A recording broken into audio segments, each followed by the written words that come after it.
साथियों 26 अप्रैल 2023 को राजस्थान सरकार के कार्मिक का ग्रुप 2 विभाग के द्वारा दिव्यांगों के लिए एक अधिसूचना जारी हुई है, एक नोटिफिकेशन जारी हुआ है।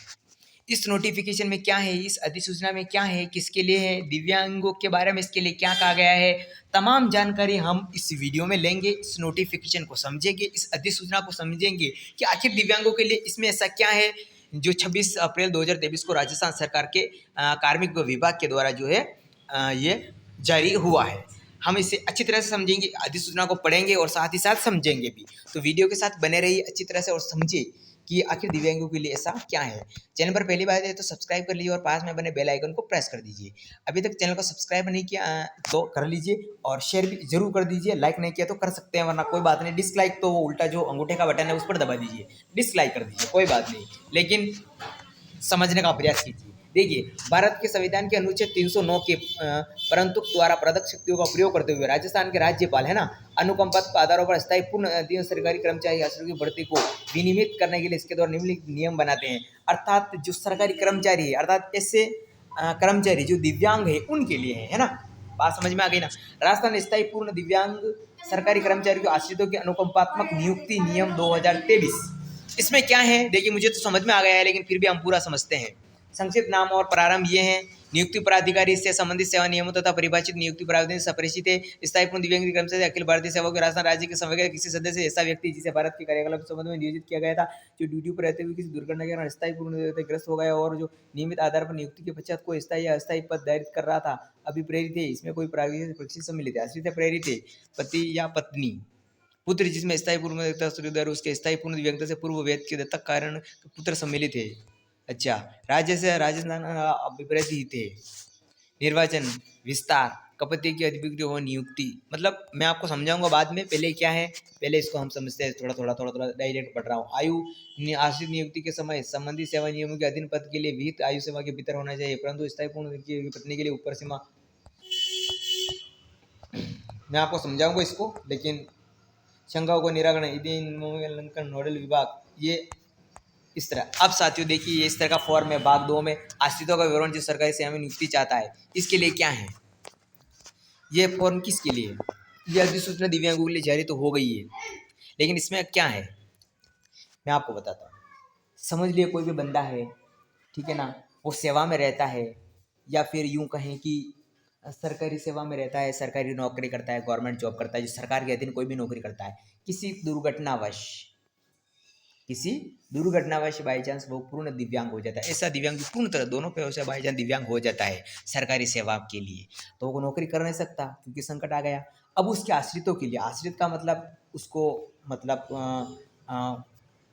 जो उसको मतलब जो उसकी देख रेख करते हैं ना, और उसकी उसकी जगह यानी सरकारी जो कर्मचारी है दिव्यांग जो हो चुका है दुर्घटनावश सरकारी नौकरी में रहते हुए, उसकी जगह उसके भाई को, उसकी पति को और उसकी पत्नी को, उसके बेटे को, उसके पुत्र को, जो उसने चाहे गोद लिया हो मर लिया, उसकी जगह वो अगर किसी और भाई को लगाना चाहता है नौकरी के लिए, तो ये उसके लिए अधिसूचना जारी हुई है। आई बात समझ में? समझ लो, मैं मेरा उदाहरण देकर देता हूँ, ठीक है ना। मेरा नाम विनोद है, बाई चांस मैं ठीक ठाक हूँ, सरकारी नौकरी कर रहा हूँ, दुर्घटना हो गई है और मैं दोनों पैरों से दिव्यांग हो चुका हूँ, ठीक है ना, समझ लो। और समझे क्या है हूँ, लेकिन ये उदाहरण बता रहा हूँ।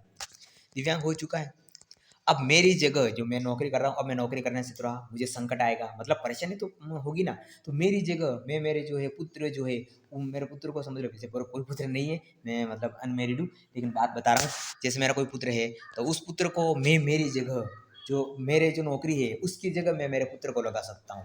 आई बात समझ में? यही है, यानी मेरी जगह वो नौकरी लग सकता है और जब तक मेरी डेथ नहीं होगी तब तक उसको नौकरी से रिटायरमेंट नहीं किया जाएगा।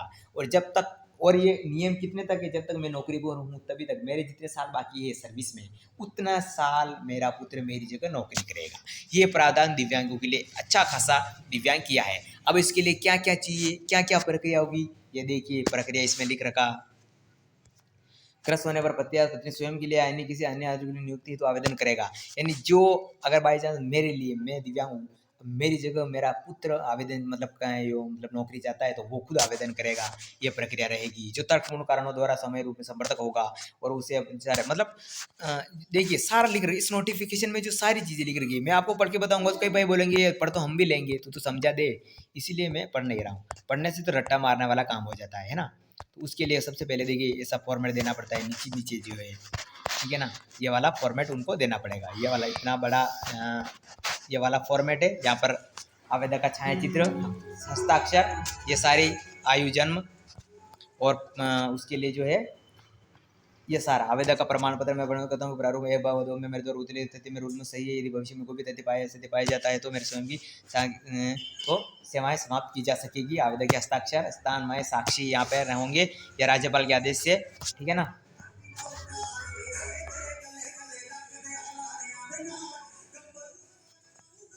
ये आश्रिता का विवरण जो सरकारी में नियुक्ति जाता है, जो आप चाहते हैं मेरी जगह अगर आप चाहते हैं तो आपको ये फॉर्म भरना पड़ेगा। कुल मिलाकर दिव्यांग, ऐसे दिव्यांग जो राज्य की सेवा में हैं या आएंगे, बाई चांस किसी दुर्घटना वश बीच में सरकारी सेवा में रहते दिव्यांग हो जाते हैं तो उनकी जगह दूसरे उनके पुत्र या उनकी पत्नी नौकरी उनकी जगह लग सकते हैं। उनके लिए सारी शर्तें, नियम, कायदे जितने भी है सारे दिए हुए हैं, ठीक है ना साथियों। ये एक खबर थी, मैंने आपको बता दी सूचना में क्या है, ठीक है ना साथियों। आई बात समझ में आपको। दिव्यांग सरकारी नौकरी करते समय मतलब दिव्यांग नहीं, आई एम सॉरी, कोई भी साधारण व्यक्ति नौकरी करते समय दिव्यांग हो जाता है, पूर्ण दिव्यांग हो जाता है तो उसकी जगह, वो तो नौकरी करने से रहा तो उसकी जगह वो अपने पुत्र मतलब या फिर अपनी पत्नी को उसकी जगह पर नौकरी लगा सकता है, ठीक है ना। उसके लिए क्या नियम है, क्या प्रक्रिया, कायदे सारे इस अधिसूचना में मैंने आपको बता दिए, ठीक है ना। फिर भी मैं आपको और अलग से बता दूंगा, अगर आपको इसको विस्तार पूर्वक समझना है तो भी मैं बता दूंगा। आज की इस वीडियो में इतना ही, मिलते हैं अगले वीडियो में।